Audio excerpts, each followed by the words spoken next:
Buhari vows profound measures to end insecurity. President Muhammadu Buhari is considering taking profound measures to tackle the surge in banditry and similar criminal activities across the country following an emergency meeting with the security top brass in Abuja on Friday. The meeting, which had in attendance Vice President Yemi Osinbajo, Mr. Boss Mustapha, Ibrahim Gambari, and National Security Advisor Major General Babagana Monguno, and also all the service chiefs, will reconvene on Tuesday to discuss the worsening insecurity. The meeting came on a day Civil Society Legislative Advocacy Center reported that around 4,600 people were violently killed and almost 3,000 were kidnapped in 2020 alone in Nigeria, while the Kaduna State government said bandits operating in the state killed a total of 323 residents and kidnapped 949 others in the last 3 months.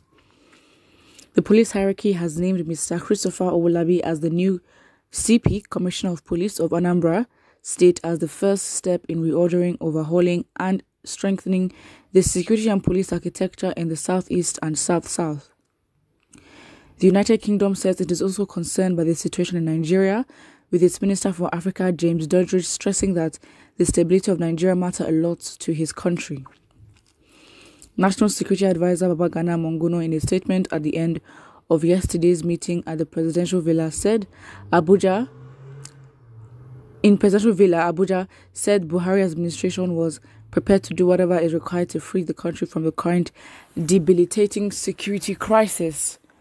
Monguno said yesterday's meeting came out because of the president's concern of the persisting security challenges in parts of the country and his determination to frontally confront the situation.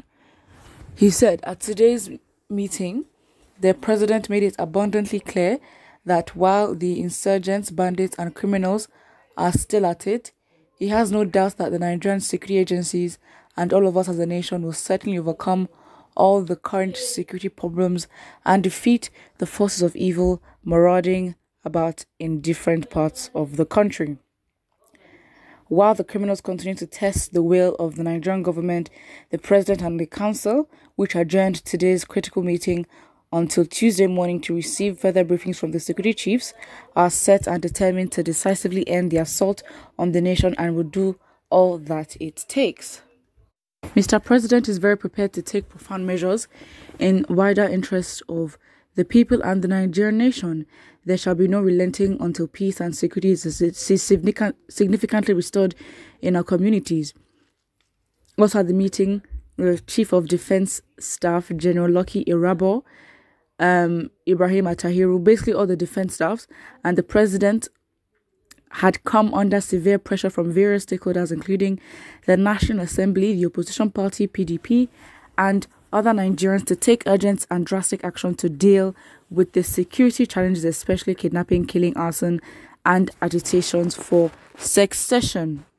Well, at the end of the day, this is nothing different to what they've been doing before. All they do is do all these meetings to make it seem like as if they're being proactive, and then after many months, when we're now occupied with different things, they know that we'll forget, and they also forget about it too. So again, until action is begun, we will not take them seriously. And I think at this point, unfortunately, it is not normal that we have to assert so much pressure, insurmountable pressure on the government before they do anything. But I guess that's the only option that we have.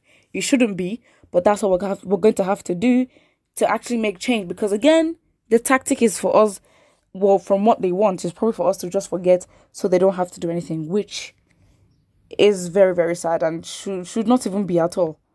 So yeah, that's what the comments here says. Someone says, fake quote, profound measures, end of quote, that will be focused on the southeast, while the north continues to breed and distribute terrorists throughout the country. Well, it seems as if they all come from the north. However, they are also suffering greatly as well. Someone says this meeting is irrelevant so as long Buhari allows his brother terrorists bear AK-47 while disarming non-Fulani Nigerians, releasing terrorists and enlisting them to the Nigerian army. That's it. It's compromised. How are we sure that the people in the Nigerian army are purely, for the safety of Nigerians. Another person says, the security of Nigeria was not so bad like this when the visionless rulers accepted open grazing and the jihadist criminal Fulani herdsmen flooded Nigeria. Now, Nigerians are now regretting voting for Buhari. Yeah, but then it's a different thing. He won the second time. That's what we should be embarrassed about. The first time we had no idea, we were lied to. That's a whole situation on its own. But the fact is, he won for a second time. I don't know how, but he did.